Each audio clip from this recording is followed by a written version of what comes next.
Salut mon miracle et merci de me rejoindre dans cette initiation privée, c'est déjà la 96e.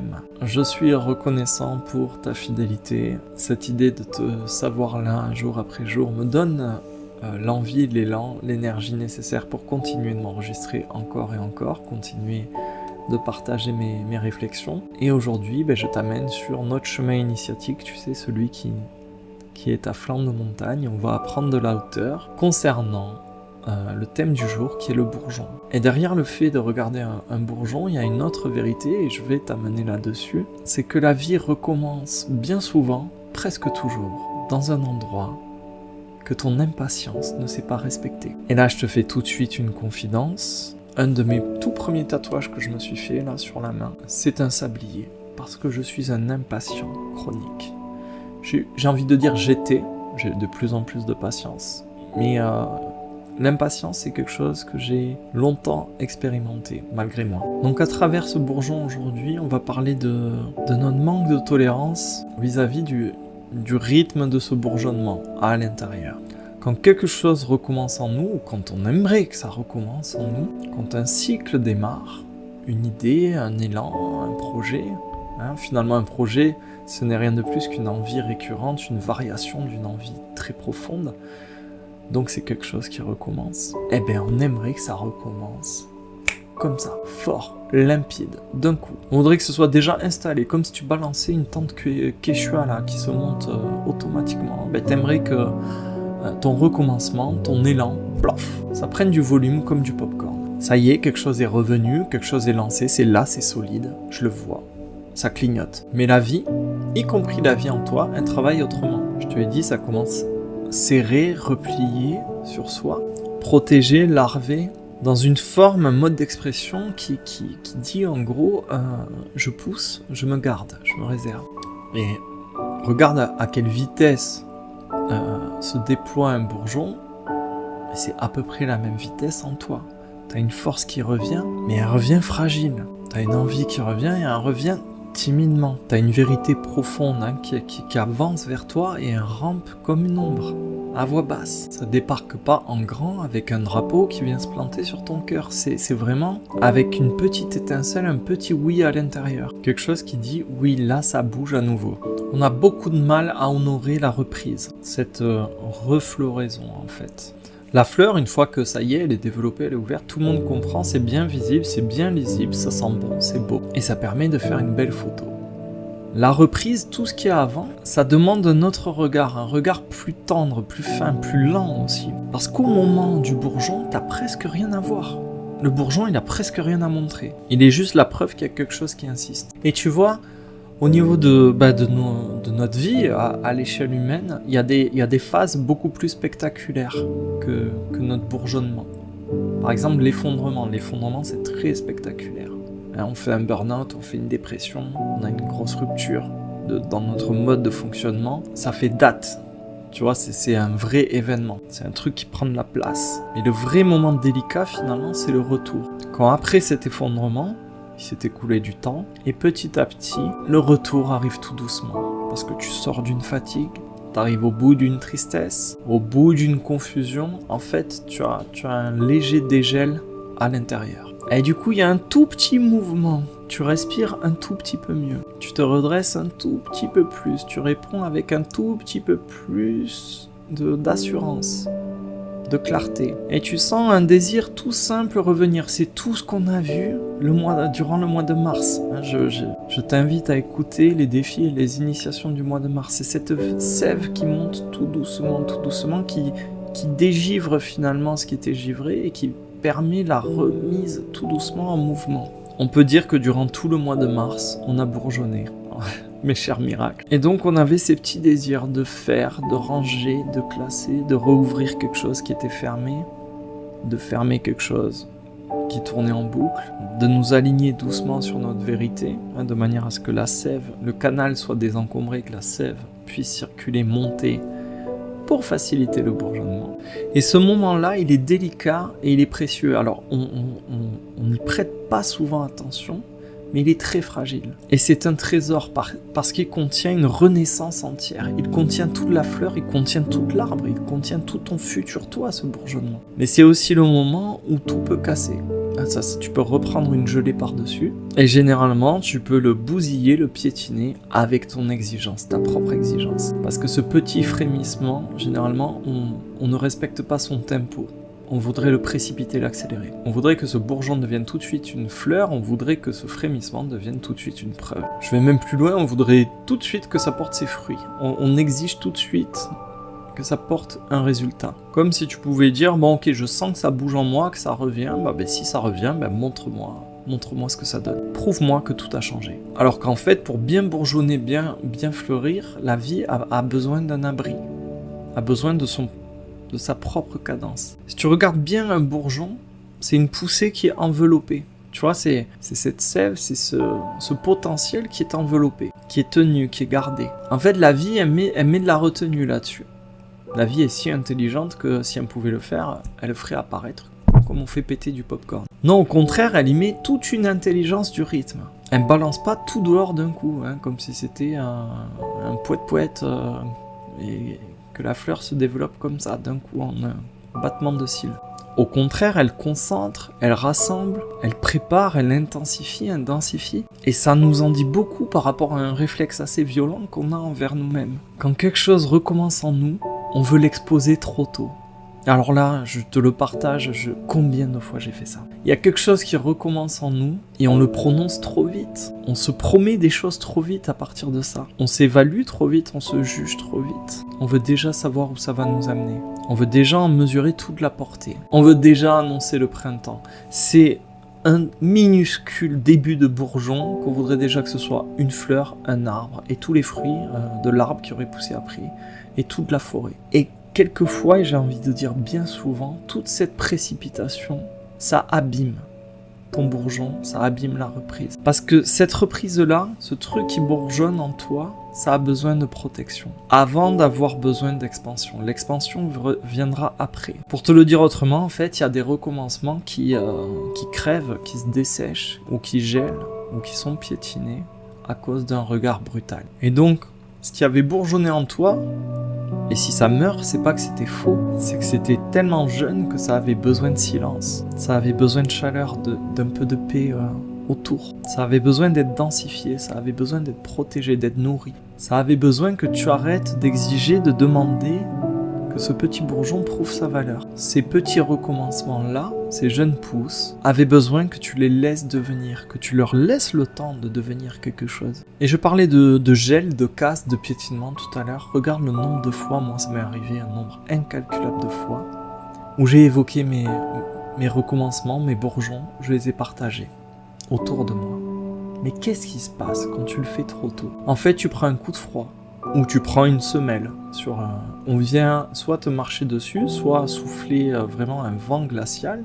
Les gens finalement t'éclaboussent avec leurs propres limitations, leur propre vision, leur propre peur, et ça vient détruire ce qui ne demandait qu'à fleurir en toi. Mais bien souvent, t'as pas besoin des autres. Si tu ne le partages pas et si tu attends trop tôt, trop vite, si tu exiges trop tôt et trop vite des choses de ton bourgeon, tu le fracasses aussi. Cette initiation, du coup, de ce point de vue, elle vient toucher quelque chose en profondeur en nous. La manière dont on traite ce qui veut recommencer en nous, la manière dont on traite nos bourgeons. Est-ce qu'on peut accueillir ce bourgeon sans l'écraser, sans l'abîmer ? Est-ce qu'on sait reconnaître, identifier un retour, ce qui demande à germer, à pousser, sans sauter dessus.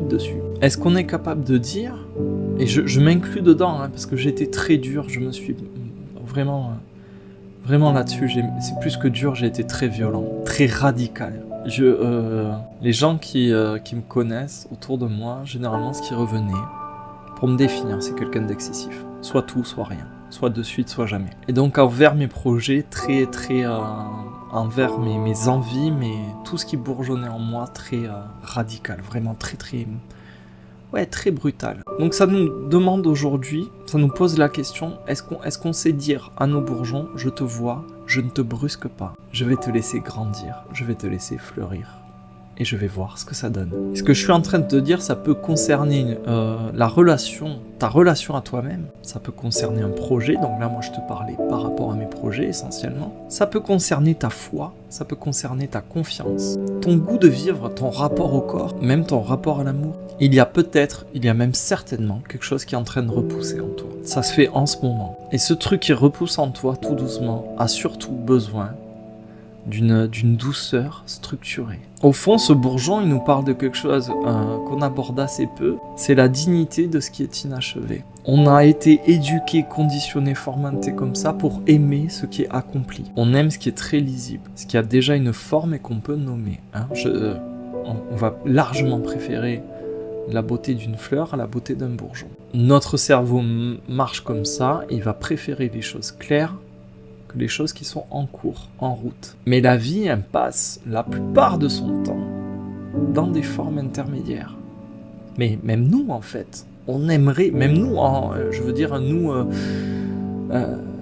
les miracles, les amis miracles, les amiracles. On travaille sur nous-mêmes, on aimerait déjà être une âme bien avancée, on aimerait être une fleur complètement épanouie. Mais en fait, on est en chemin, tout le temps. On est toujours dans la forme intermédiaire, on est toujours en phase 2. La vie, elle passe énormément de temps dans des formes encore fermées, pas tout à fait terminées. On est beaucoup de temps dans ces étapes intermédiaires. En fait, la vie, elle est perpétuellement en train de devenir. Tu vois ce que je veux dire? Et nous aussi d'ailleurs. La plupart de notre vie, c'est quoi? C'est un état de passage. On passe d'un état à l'autre. On est entre deux compréhensions. On est entre deux versions de nous-mêmes. C'est entre une ancienne habitude et une nouvelle routine. On est souvent même le cul entre deux chaises. On est entre la fidélité à une ancienne peur et puis une nouvelle loyauté vers quelque chose de plus juste. Notre axe, tu sais, l'espace de manque, l'espace de plénitude qu'on a évoqué tout le mois de mars. On est très souvent entre une peur très connue, très imprimée en nous, et puis un courage naissant. Et cet entre-deux-là, la plupart du temps, ça nous agace. Ça nous inquiète, ça déclenche une impatience. Ça ne va pas assez vite. On voudrait, bordel de merde, absolument arriver quelque part. Alors que la vraie vie passe ici aussi, dans ces états intermédiaires, sur le chemin. En fait, la vie est le chemin. La vie est toute cette phase-là, dans ce moment où quelque chose a quitté l'hiver. Sans être tout à fait une magnifique feuille bien pleine, une magnifique fleur totalement ouverte. Il est possible aussi, et c'est plus subtil, que tu passes à côté de ton propre recommencement, à côté de ton propre bourgeonnement, parce qu'il ne ressemble pas à ce que tu attends. Du coup, tu crois que rien ne change. En fait, tu peux être persuadé qu'en toi, rien ne bouge, que tu es encore bloqué, alors qu'en profondeur, ça a déjà bougé, ça commence déjà à travailler. Tu peux croire que tu en es encore au point zéro, juste parce que tu regardes les grandes formes et que tu vois pas quelque chose de flagrant. Mais en vrai, la vie travaille essentiellement dans les plis et les replis, dans les tout petits déplacements de conscience, dans les tout petits gestes modifiés, dans tes toutes petites bascules au quotidien, notamment avec Radio Gratitude. La manière dont tu vas retenir une parole blessante, dont tu vas être moins violent, la manière dont tu reviens plus vite à toi et à l'instant présent. La manière dont tu vas t'écarter de moins en moins souvent de ton axe, à chaque fois que tu sens de plus en plus tôt que tu te fais du mal. Et donc dans la manière dont tu te trahis un petit peu moins à chaque fois. Tout ça, c'est un travail prodigieux de fond. Ça, c'est des bourgeons intérieurs. Et il y en a des tas. Et ils contiennent tous un potentiel magnifique. Une profonde métamorphose. Mais celui qui attend une seule et grande transformation spectaculaire, il passe à côté de tous ces petits bourgeons. C'est comme si tu attendais un immense miracle pendant que la vie te chuchote depuis toutes ces années et que tu l'entends pas parce que tu es focus sur un miracle qui n'arrivera pas sous la forme que tu attends. La vie, elle te parle avec des toutes petites choses, un détail dans le corps, un détail dans ta conscience, un détail dans ton désir, quelque chose qui bouge dans ton envie, une sorte d'élan, une toute petite étincelle, un tout petit murmure, quelque chose qui a l'air banal, mais c'est parce que la vie, précisément, adore le banal. Pourquoi 99% de ta vie est fait du banal, du quotidien? Ça a une fonction. Il n'y a rien qui est là par hasard. Le vivant, à travers le banal, c'est là qu'il aime recommencer. C'est là que la sève se met à circuler. Dans un geste tout petit, si petit qu'il a l'air même ridicule. Dans ce petit geste, la sève recircule. Et la gratitude du jour, elle sert à ça, à rééduquer notre regard, à arrêter de mépriser tout ça. Parce que tout ça, tous ces bourgeons, ce sont des petites portes sur tes futurs toits. La gratitude, elle nous aide à reconnaître, à admettre, à accepter le fait que le retour du printemps, ça se fait rarement par la grande porte. Ça revient par des toutes petites fissures de lumière. Je t'invite à écouter l'initiation sur le Kintsugi. Je pense que c'est celle d'hier ou d'avant-hier, je ne sais plus. Sur les fissures. La vie, elle passe par ces fissures-là et elle s'installe. Et si c'est si simple que je le dis, alors pourquoi c'est si dur d'honorer ces recommencements-là? Pourquoi on a autant de mal à le faire? Au fond, c'est très simple. C'est qu'on a souffert, on a tellement souffert qu'on veut des garanties. Après tout, on s'est déjà relevé pour rechuter. Alors on veut du sûr et certain. On s'est déjà tellement emballé pour être tellement déçu. Alors on veut du solide, immédiatement. Et ça, c'est quelque chose, mais vraiment, je te le dis parce que je suis comme ça. Je peux m'emballer très très haut et je peux me ramasser comme une grosse merde. Donc, quand quelque chose revient après une période très dure, on voudrait que cette fois ce soit la bonne, la vraie, la définitive. Et là, je te fais une confidence. J'ai l'impression, moi, que ça fait écho avec...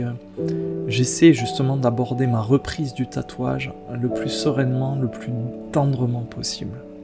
Hein, en me prenant au sérieux, mais en me donnant le temps d'atteindre le niveau que je souhaite atteindre pour développer mon mode d'expression. Et en même temps, je sens bien qu'il y a comme une pression. J'aimerais que cette fois, ce soit la bonne. Que ce soit quelque chose de définitif. Ça y est, je me remets le pied à l'étrier. Cette fois, c'est pour de vrai. Mais la vie, elle te donne pas d'abord de garantie. Elle t'offre des signes discrets, et elle regarde ce que tu fais avec. Est-ce que tu les accueilles? Est-ce que tu les accompagnes avec un peu de bienveillance? Est-ce que tu leur offres un terrain favorable pour que ça puisse bourgeonner et fleurir? Ou est-ce que tu exiges tout de suite une certitude totale, une floraison immédiate? Et encore une fois, c'est parce que dans notre mode de fonctionnement, c'était inversé. Combien de fois je t'ai dit que la confiance ne pouvait pas précéder le geste? C'est le geste, le fait d'agir, de faire et refaire, qui nourrit la confiance, elle arrive. C'est pareil pour la foi, c'est pareil pour plein de choses.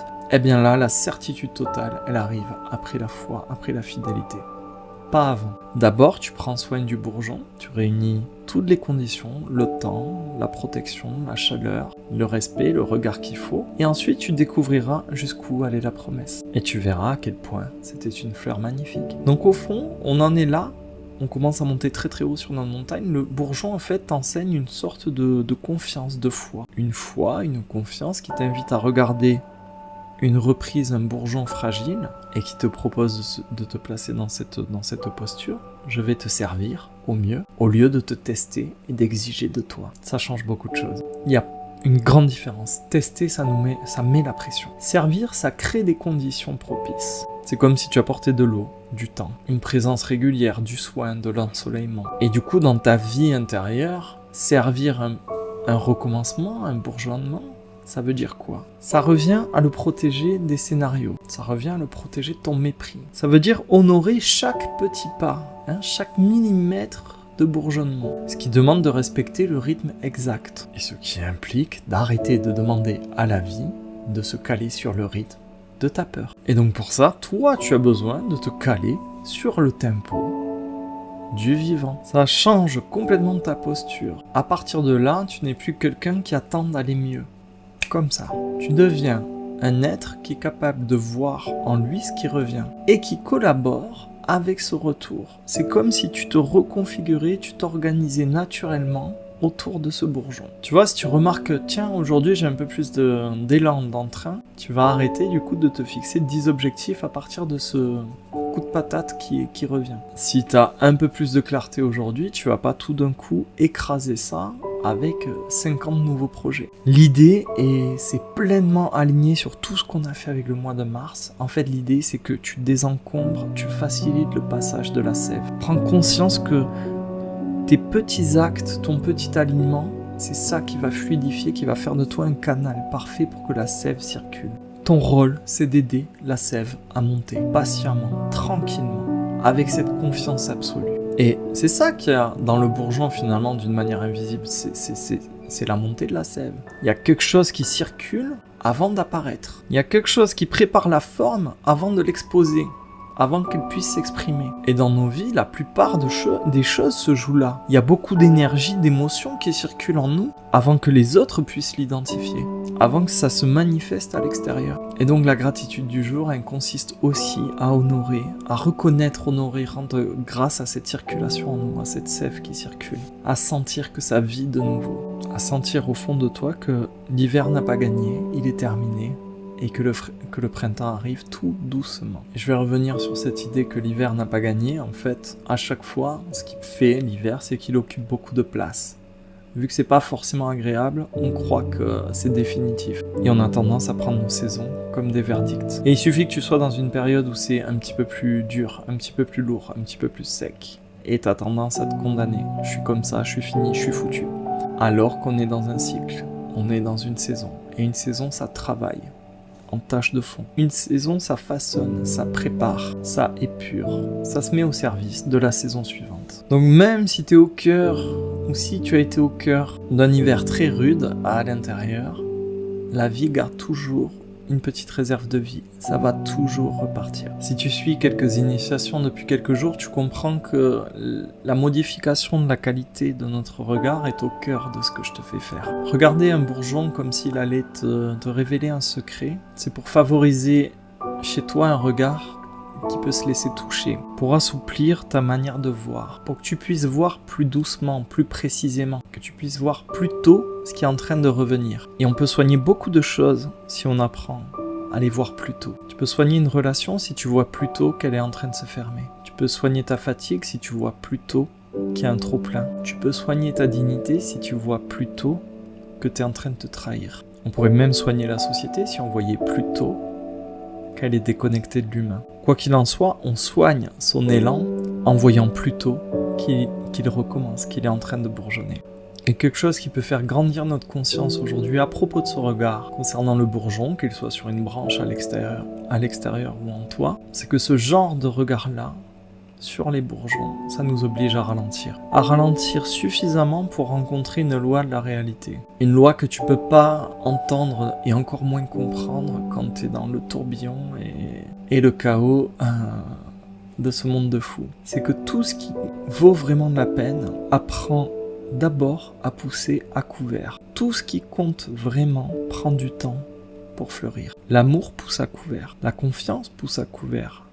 Le courage aussi, la parole juste aussi pousse à couvert, ton véritable désir également, et ta joie revient très souvent à couvert. Donc la posture la plus juste par rapport à ça, c'est le respect. Respecter le rythme, respecter le fait que ce soit inachevé, respecter la forme qui est encore fermée. Et la gratitude d'aujourd'hui, finalement, elle vient honorer cette capacité à voir la promesse et le potentiel dans quelque chose qui est encore tout petit, qui est encore au tout début. La gratitude d'aujourd'hui, elle sait voir le bourgeon. Elle nous aide à voir quand notre âme revient doucement à elle-même, même si c'est tout doucement. Au terme de cette initiation, on voit que finalement, ce que ça nous enseigne, c'est que la vie recommence à chaque fois dans une forme protégée, toute petite. Et notre sagesse, notre maturité aujourd'hui, elle tient dans le fait de pouvoir accueillir cette forme toute petite, cette forme qui nécessite d'être protégée, qui nécessite qu'on soit à son service. Notre conscience grandit au moment où on arrête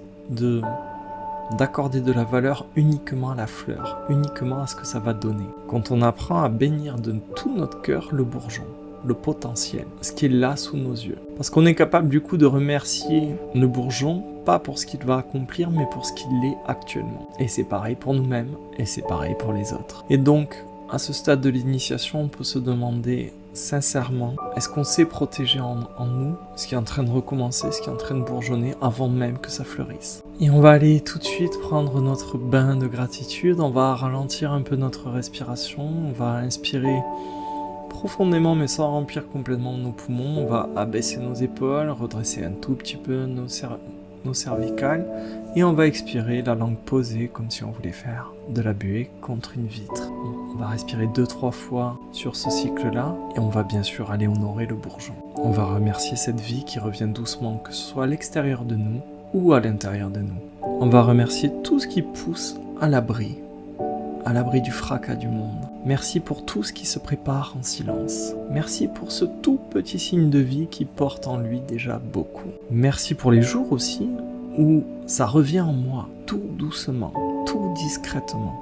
Merci pour ça. Merci pour l'envie qui revient, merci pour ce que je croyais perdu et qui vivait encore à l'ombre, en silence, en moi. Merci pour ceux qui attendaient le bon moment pour se mettre à pousser et à germer. Merci pour cette force encore pliée sur elle-même et qui change déjà quelque chose en moi. Merci pour toutes ces choses un peu jeunes en moi qui ont besoin d'espace et de calme. Merci pour tout ce qui cherche son rythme juste, sa cadence propre. Merci pour tout ce qui pousse mieux quand je lui fous un peu la paix. Merci pour tous ces moments où je peux regarder mes propres frémissements sans leur demander de donner immédiatement des résultats. Merci pour les passages en moi, pour cette transition entre deux états. Merci pour cette confiance en moi qui m'apprend à accompagner. Merci pour tous ces jours où je peux soutenir ce qui bourgeonne au lieu de me mettre la pression. Merci pour ce regard qui me permet à présent de voir le bourgeon au lieu d'attendre la fleur. Merci pour ça. Merci pour toutes ces parts de moi qui repoussent déjà. Merci pour toute cette vie que je peux voir à présent, que je peux protéger, servir, accompagner.